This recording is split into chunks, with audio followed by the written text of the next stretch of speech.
Hey everybody, this is Steve. Today I'm going to look at personality types and how it can be useful to look at personality types, but also how it can be really bad self-hypnosis. Along the way I'm going to look at a couple of ideas from the field of neuro-linguistic programming, which has kind of gotten misunderstood over the years and turned into a system of personality types that it wasn't meant to be. I'm also going to be looking at how labels can be traps. I'm going to be looking at how questionnaires can be unreliable. And hang on, because at the end of all this, I'm also going to be exploring how we can be deluding ourselves, even if it seems like a personality reading is absolutely accurate. So stay with me. Now, personality types is something that comes up a lot in coaching and something that comes up a lot in the field of neuro-linguistic programming. And I've spent many years looking at how some of these systems seem true and how we get suckered by them, but ways that they're actually also misleading us and leading us down the wrong path. And that's really what I want to get to today. So first of all, is personality real? Now, that's a partly philosophical question. I mean, on the one hand, personality isn't real because it's not a thing. You can't put it in a wheelbarrow, as you say. It's a thought construct. And thought constructs aren't real. They're only a simulation of reality. But that doesn't mean that they're necessarily a bad simulation of reality. You see, we do exhibit a psychological makeup. We do each exhibit a set of predictable, recurring ways of responding to the world. We know that some people enjoy public speaking, for instance, and they enjoy it consistently, not haphazardly, while other people hate it. So there are certain discernible differences that are predictable and repeating and that you can point to them. And here's a phrase that points to the potential usefulness of a thought construct like personality types. And that is this: a map is not the territory it represents, but if correct, it has a similar structure to that territory, which accounts for its usefulness. Now, you may recognize that phrase, or at least the first part of it, and it comes from Alfred Korzybski in 1933's Science and Sanity, and a lot of personal development fields pick up on at least the first part of that, which is that the map is not the territory it represents. A lot of people do forget, though, to put the second half on that, which is that, but if correct, it has a similar structure. You see, a lot of people use that first half of the sentence, the map is not the territory, as a way of dismissing all possible mapping, all possible approximation. But that's not actually the intention of what's being said there. It's pointing out that, yes, the map is not the territory, but it's also pointing out that a good map can be useful. So let's start then with the understanding that personality is to some extent illusory and to some extent useful at the same time. So now I want to look at something that got misused as a personality type from NLP. It's something which has unfortunately been mistaught a lot. And this is the idea of representation systems used as personality types. Neuro-linguistic programming as a field brought to our attention and made us conscious of how we use our visual, auditory, kinesthetic, olfactory and gustatory representation systems, the sensory systems, in our thinking, learning, decision making. And we call these the representation systems. Now, when I did my first introduction to NLP, I was told to listen to the words that people use and use that to diagnose them with a personality type. So if I was hearing a lot of words like, that sounds like a good idea, then I was to diagnose you as an auditory person. Or if I heard a lot of things like, that looks like a good idea, then I had to diagnose you as visual. And if I heard a lot of feeling words like, that feels right, then I had to diagnose you as kinesthetic. And the idea is that if I figured out that you were a visual person and I spoke back to you using a lot of visual language, then this was going to build some great rapport between us. Whereas, if you were a visual person and I was using a lot of auditory words, then the rapport would break down, you wouldn't understand me, etc., etc. Well, it's a massively oversimplistic reduction. Let's dig deeper. Now, let's be clear. Good NLP certainly talks about tracking and mirroring people's use of so-called see, hear, feel language. It helps us figure out people's habitual thinking process. It helps us figure out which systems that they can use more strongly than others. And from this comes the idea of a preferred representation system, one that we might lean on a little bit more than others. Because it is unlikely that we have all exercised our sensory faculties equally. Physically and cognitively, what we exercise most, what we stretch most gets stronger, and what gets stronger gets used more. So people may well exhibit a preferred representation system. We shouldn't be surprised, for example, if a painter, an artist, develops a particularly strong visual faculty and a particularly strong visual kinesthetic pairing, because that's what's getting exercised a lot. Similarly, we shouldn't be surprised if a logician has a particularly strong auditory capability or an auditory kinesthetic pairing, because again, that's what's getting exercised a lot. Now, that doesn't mean, though, that the preferred representation system is the only one we use, that it's the only one we can work with.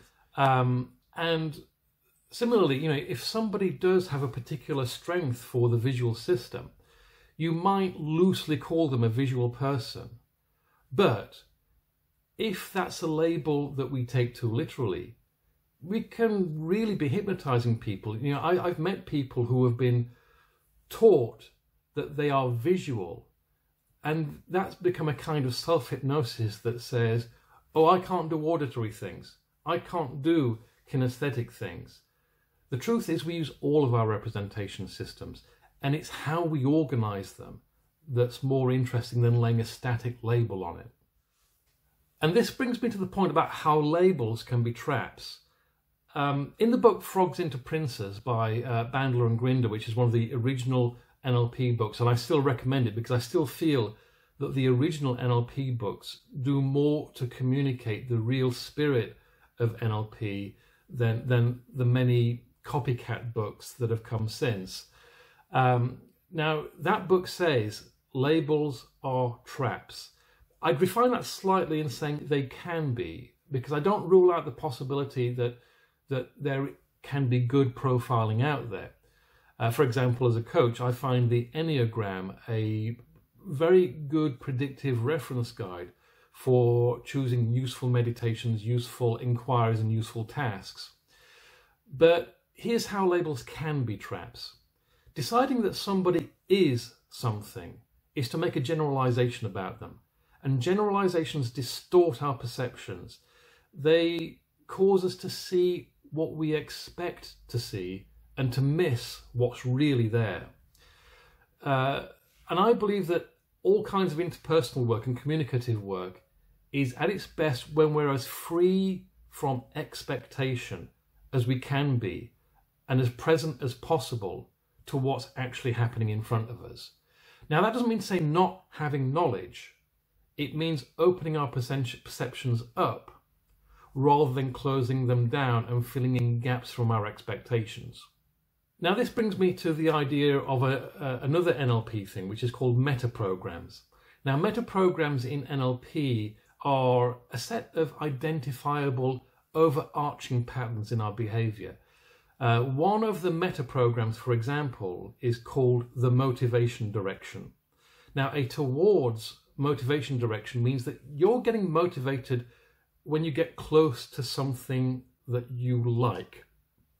And away from motivation direction means that you're getting motivated when you're close to something that you dislike. So the closer you get to something you dislike, the more motivated you get if you're exhibiting an away from pattern in that context. Now, I've never been a big fan of using meta-programs as a sort of Myers-Briggs type of personality profile, although I accept that it's commonly done, and I accept that it probably works reasonably well most of the time. You could say it's a good heuristic, but we can do better than that. Now, a woman once insisted to me that she was an away from person. She'd taken that distinction towards away from, and she'd turned it into a personality type. She'd turned it into a label. Now, I asked her how she knew.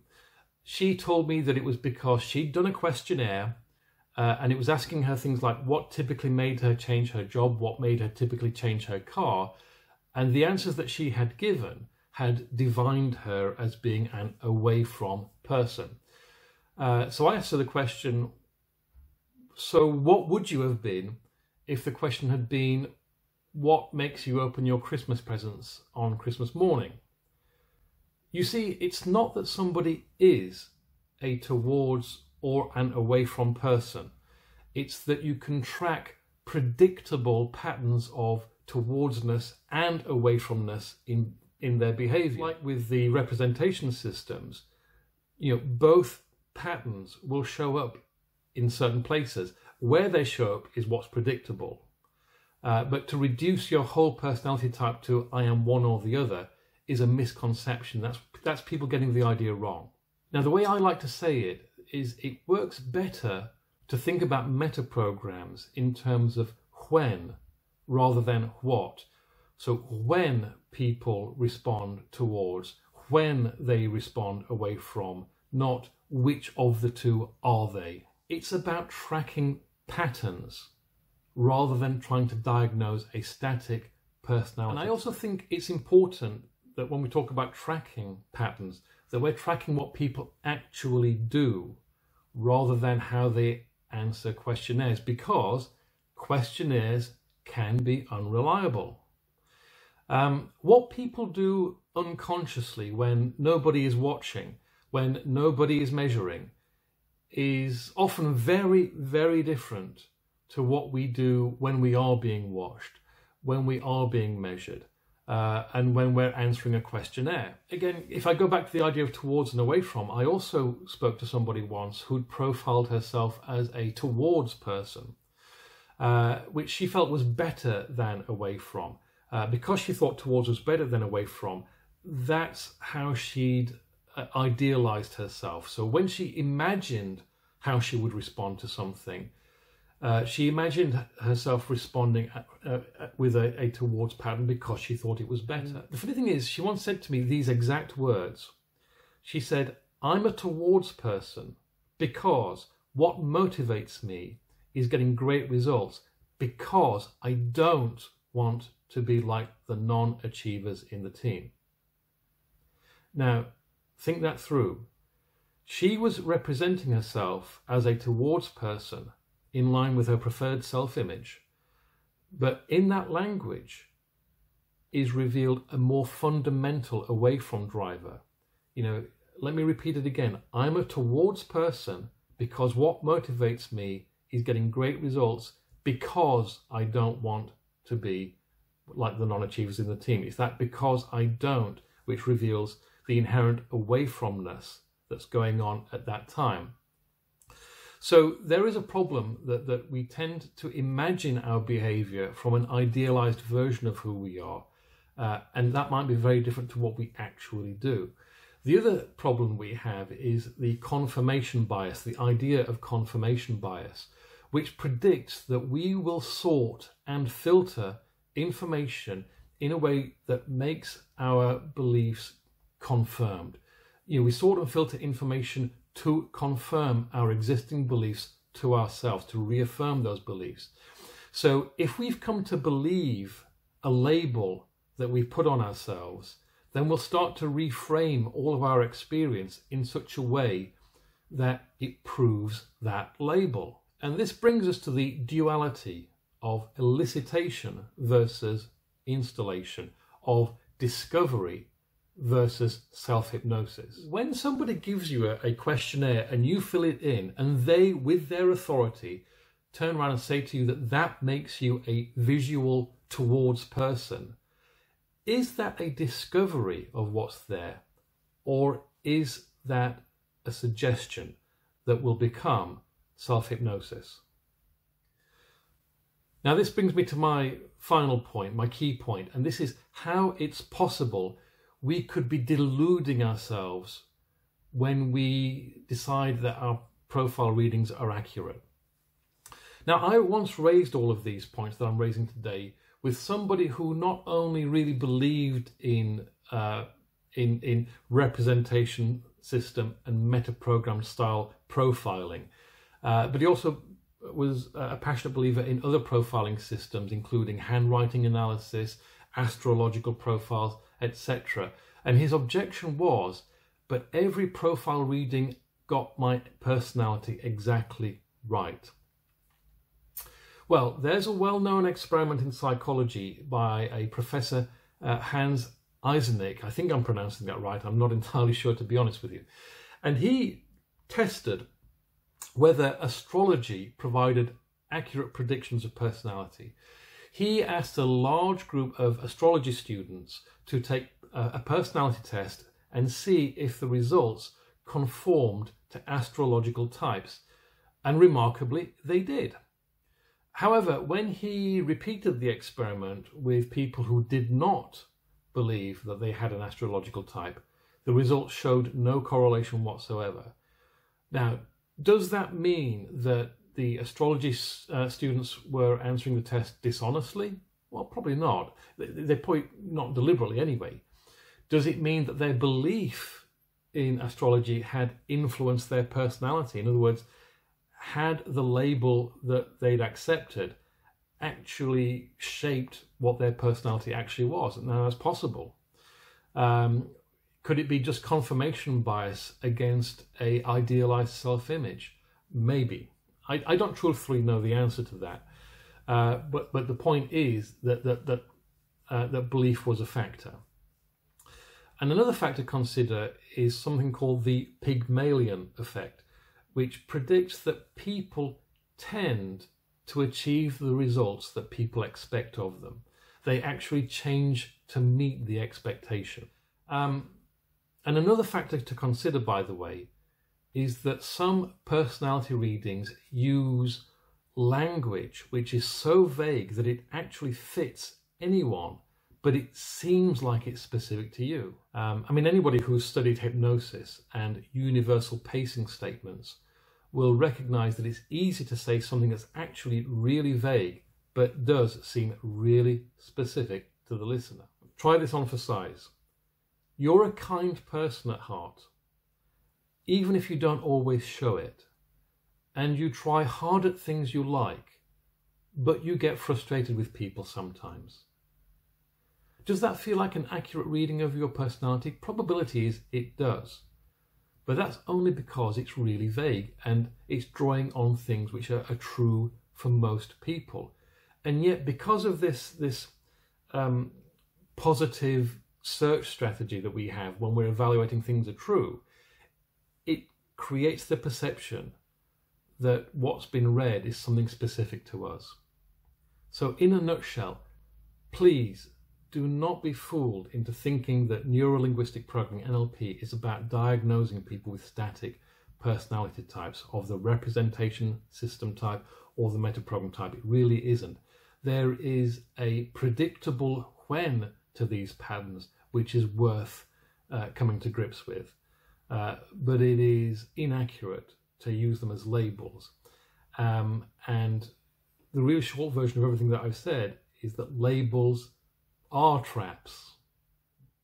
Now, if you found this information interesting or useful, please do like it. It helps other people see it.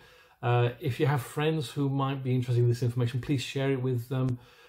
Please comment if there's something that comes up for you as a consequence of listening to this. And most of all, if you're interested in content like this and content aimed at professional people living and working from a more peaceful ground of being, then please hit the subscribe button and also hit the bell so that you'll be notified when more content comes up. Thanks a lot.